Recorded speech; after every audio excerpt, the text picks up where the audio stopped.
This conference will now be All recorded. right, good day, everyone. I am Steve Suminski on behalf of Wealth Foundations Northwest. I'd like to welcome you all to the weekly prepper, getting you ready for the week of 8. Today's 8/23, but getting you ready for the week of 8/24. How's that? Let's do that. Let's get that right. And just a quick reminder that your trades are yours, not ours. We don't act as advisors in any way, shape, or form. Trading does, in fact, involve risk.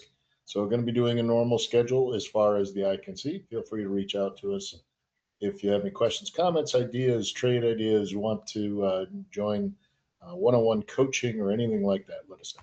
All right.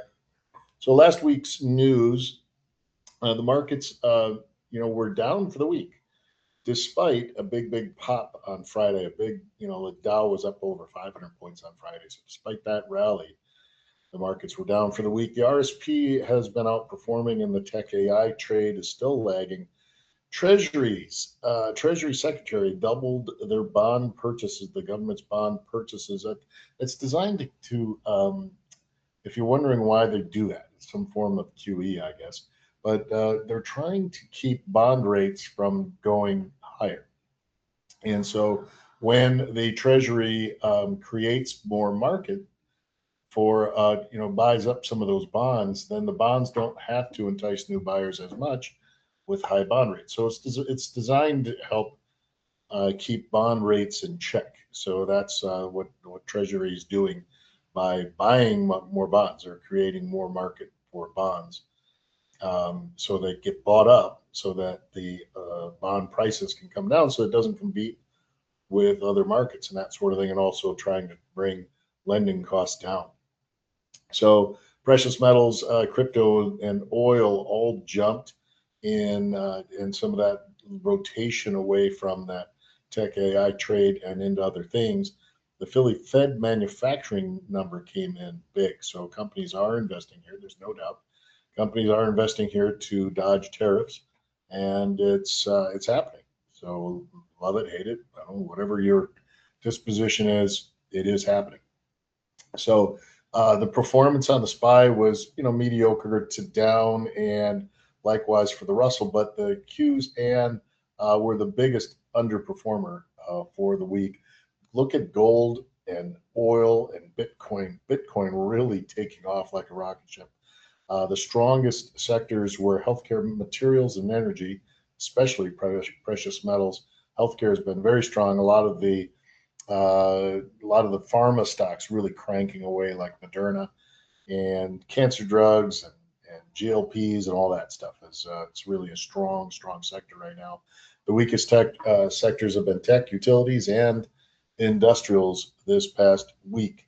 So here it is how it looks for one day and 1 week performance. Look at that: materials, healthcare, energy for the week, very strong. And for the month, materials, healthcare, energy have been strong. And look at just tech for the week, very weak. Okay, so here's how the weekly heat map looks. So there are some, pockets of strength here. So in the area of tech, it looks like there's been some rotation away from semiconductor and into some software application stocks. So keep an eye out for that. Apple was more of a consumer stock doing well, but look at this bright green happening in the healthcare sector. Tesla starting to take a little bit of a go on a little bit of a run here for whatever reason. Energy very strong. Some consumer defensive better than others, but not Walmart. Walmart got bit a little bit last week. So look ahead. September seasonality, especially for a midterm election year, which we're in, is unusually bad. So expect, but not necessarily the first part of the month. So this is where you got to be careful. Just we got to trade the market in front of you. So things should be fine maybe the next 2 to 3 weeks, but be very especially cautious in the back half of September. After that, Q4 is expected to be unusually good. So a lot of choppiness. Be careful and just watch the charts. And continued weakness in the U.S. dollar should sustain metals and crypto markets. And we're wondering this week, are we going to get any more clues from the Fed? There's going to be some Treasury speak. There's going to be some Fed speak at the Friday Jackson Hole Symposium. That's going to happen then, and not much until the Wednesday. Wednesday we get the core PCE, which is the main inflation gauge that the Fed supposedly looks at. It's not even that big of a market mover compared to CPI, PPI, but it can be. And then the GDP, preliminary GDP numbers coming out, and then the usual claims on Thursday. So we'll see if there's any fireworks on Friday from the Fed speak, and we'll see if there's uh, any core PCE, you know, impetus there. Okay, key earnings. So there was a time when it was Nvidia's world and we just lived in it, and basically Nvidia was driving the markets. I don't know if that's going to be the case, but Nvidia and Salesforce are both reporting this week, amongst a handful of other stocks of interest. So expect this to continue with metals, materials, energy, maybe to some extent the financials. Everything else moderate except for the utilities. So specifically, here are the earnings this coming week. Okay, so let's go to our actual model portfolio. And so we're positioned pretty nicely here. We've been performing very well despite the choppiness and the pullback. We did we're still profitable on Bank of America, if you can believe that, even though despite the financials getting hit uh, pretty bad, we're still hanging in there, and the overall trend is not completely broken. We're in sort of a buy zone here, this drop base rally, and I think it's kind of almost, it's not quite a boing boing because it's a little too flat over the last 3 weeks. But these 3 days were pretty rough. But the important thing is that we closed off the low and we held the 50 SMA still above the downtrend channel. So really just gave back 3 weeks of gains is all we've done, and but did it in a little bit of a violent fashion. And we've got a moderate trade because we're in a bull call spread. Um, I put a trail stop here, didn't I? Yeah, I put in a trail stop at some point just to, and it's kind of a loose trail stop because we're still in it. Is that trade still active? Working orders, yeah, that trade is still active. So if it gets any worse, significantly worse, minus our buffer, we'll just go ahead and punch out for close to a break even trade. So our P&L is still pretty much even, a little bit positive, and so we got a trail stop on there to cut our losses if things get any worse. Got a bearish trade on Baidu, and so Baidu, we are in a put calendar spread on Baidu. So let's check in on that guy, BIDU. Last I saw, it was dropping like a rock here, and this is pretty much doing exactly what we want it to do. So this is nicely profitable, and our short is still out of the money. Okay, and so we're going to have to keep an eye on that. So the short expires on Friday, and there's just 80 cents left in that, so $62 left in the short.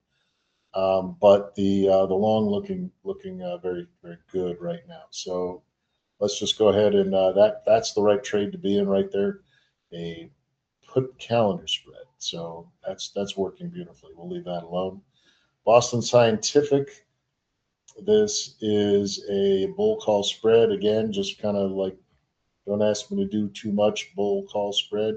So this one is holding up nicely, holding its 20 SMA. So I'd expect this to take another run here to the upside. If you're not in it, you could probably still get in it. I kind of like this price action here, this gentle pullback. It was a boing boing signal on Thursday. That would have been a nice boing boing right there.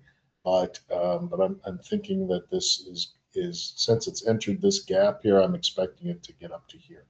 So that's my expectation. So I'm going to stick with that trade. We're good in that until September. So that one's doing fine. Docu is another bull call spread. So we're bullish on Docu, DOCU. Okay.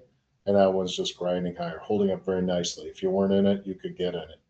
What are we in? Well, you know, not to give away the store here, but yeah, we're in basically a bull call spread in September. If I were to start this trade from scratch, I'd probably go out to October, give it a little bit more time. But yeah, September's fine for now. We just need this to go. And both of these trades, BSX and Doc, you just need them to go up one more little run. Now we're totally neutral on RSP, and actually not, because our put is probably deeper in the money than our call. So we're long the 210 put and long the 215 call.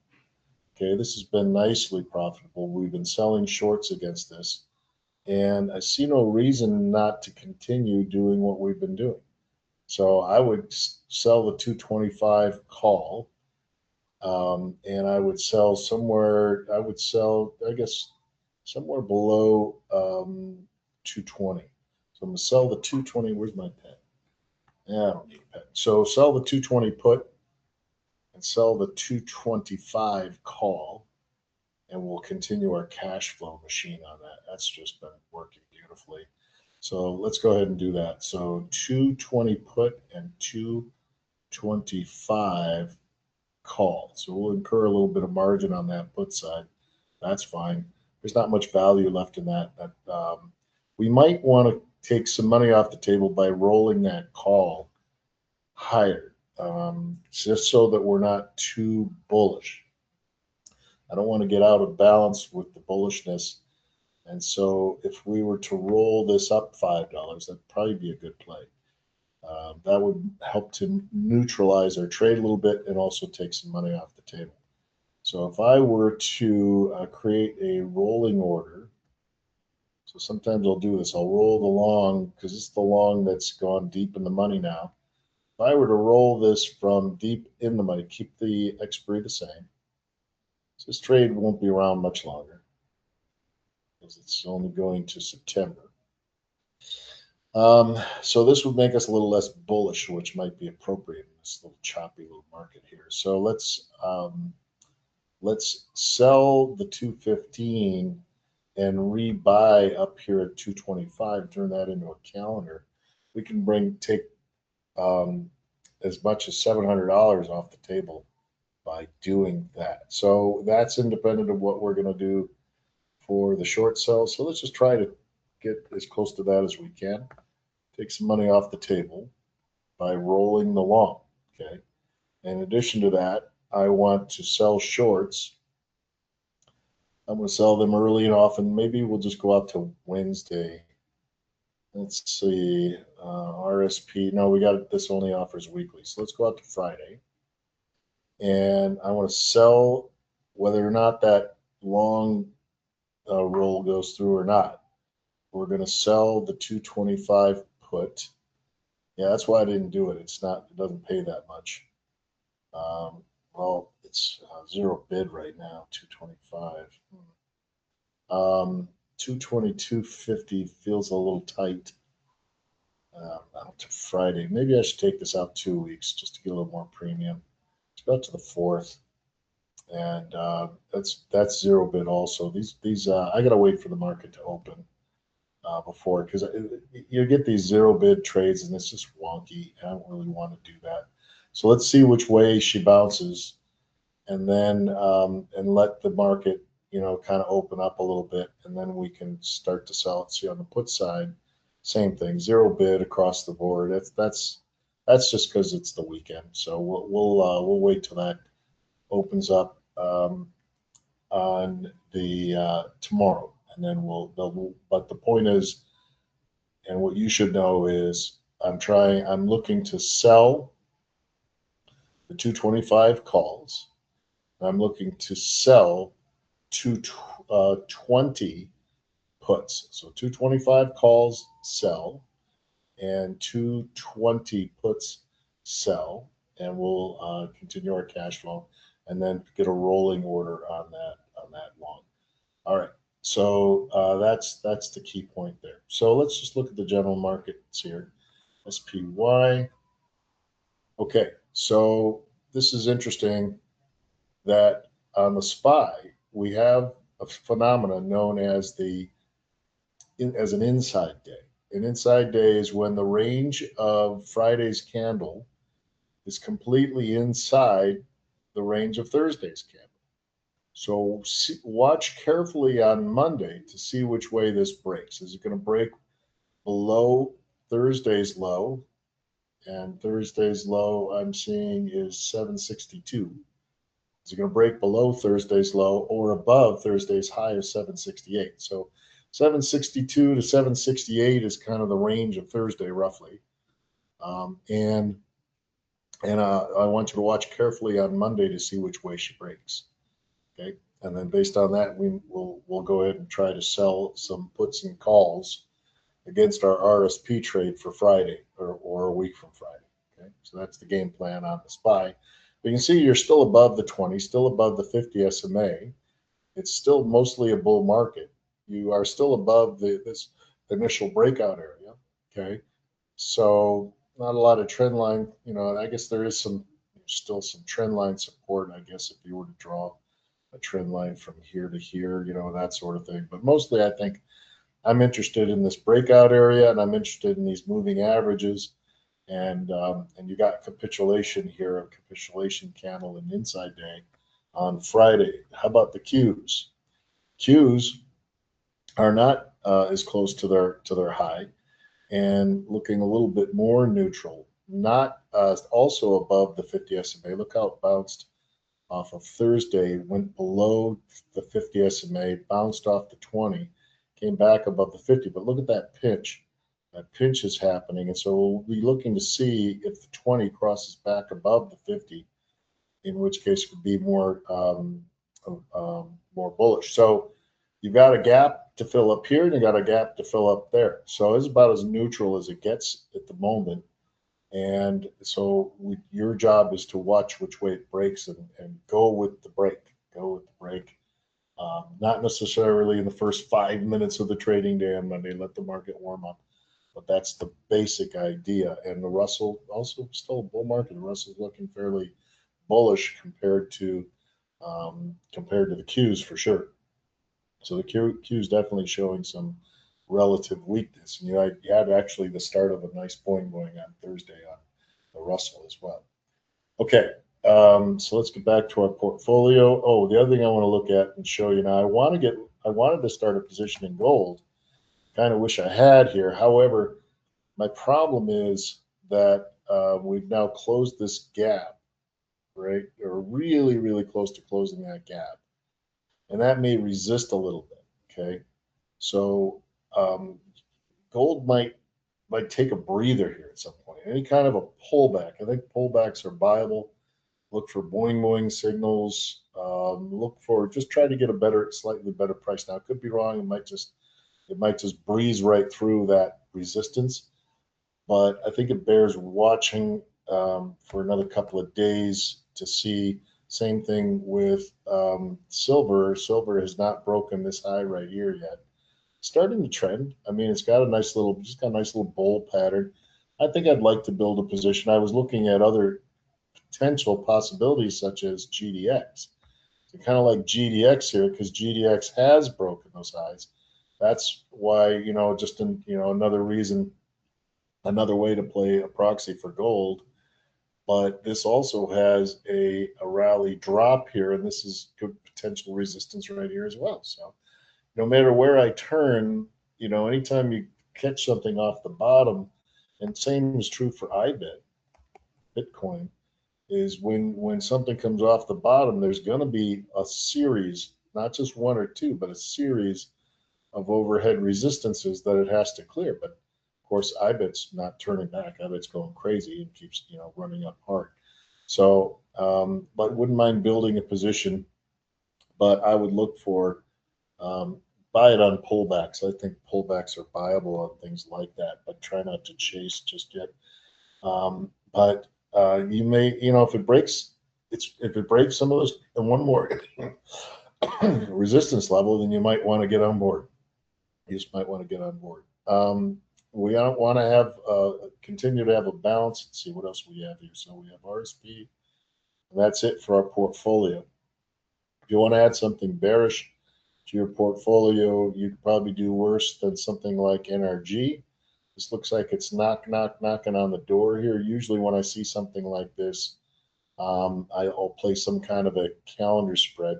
Because it's right at the notching channel, I'm going to wait to see if I get either a breakout or maybe a little bit of a bounce off of that. We're already in Baidu, which has been good. OSCR is a bullish trade. Okay, I'm interested in this. This is a cheap enough trade where if you're into covered calls, you might do something like a covered call. But my interest here would be you could either do a don't ask me to do too much bull call, or if you wanted more of a cash flow experience, we could do a diagonal spread. I'd probably do a diagonal spread, do something like a 30, 30, 34. Let's do a 30, 34 diagonal spread on this guy. 30, 34. Okay, on OSCR. So I'll sell the 34 call. Yeah, I can get 42 cents for that, or at least 25. Between 20. So I'll sell the 40, 34 call, sell the 34 call to Friday. And I'm going to buy out a little longer. I'm going to buy out to November because it's a cheap stock. I can afford it. And I'll buy the 30 for like $600. I like that. So that's pretty good cash flow on a weekly basis. So I'll get control. So buy the November 30 and sell the August 34. Control click, get them both in there. And I can do that at the natural for mid pro part for, it's between $500-$600, something like that. And now let me just do two of those. Just do two of those, put $1,000 or so. Confirm and send and send. Okay, so that one's on its way. And MP is another one that I've looked at several times. I haven't traded it lately, but this is another material stock knocking at the door here. And so I'm going to wait on this one because I want it to clear this Dodson channel. Once it clears this Dodson channel or clears this level, this old Dodson channel, it's got room to run, And so I think I'm going to just see what happens here. Maybe on a pullback, I'll look to get long MP material. So U is an energy play. This one did break its Dodson channel. This one I think is one that's viable now. Again, cheap enough stock, you could just do a covered call on this guy. Or I think I'm just going to buy a call on this for now and decide on my cash flow later because it's already broken the notch. Even though it backed off, it's broken it. It's got this little cluster here, broke it, and it's I think it's on the verge. Let's just buy a call and then go from there and see what's up after that. So let's go just to get just a couple new trades on here. So let's go trade triple U. Let's just buy a November call. I think the 15 strike is fine. Let's buy it right at the money and buy about 3 of those. Okay. And we'll go close to the mid strike as we can get. Confirm and send and send. That's the UUUU. 4 of them, right? November 20th, 15 call. Or you can buy shares if you want to buy some shares and then set it up for a cover call later. That would be fine as well. I've been messing around with great success on my iron flies. So I think maybe not this. I've got another power session for this weekend, for last week. And I think my next week's power session, I'm probably going to zero in on an iron fly opportunity and maybe tell you what I've been doing as an adjustment when it goes against you. I got something new to share with you. I don't think I've shared with anybody before, but it's going to this week's power session or this last week's power session that I'm about to film is going to set you up for that a little bit, but it's going to be something real specific I do for iron flies. that I think you're going to love. And I've been doing it more and more and more, doing it almost every day if I can find the trade. So I'm doing it a lot with these new iron flies, with my new screener, my new iron fly adjuster.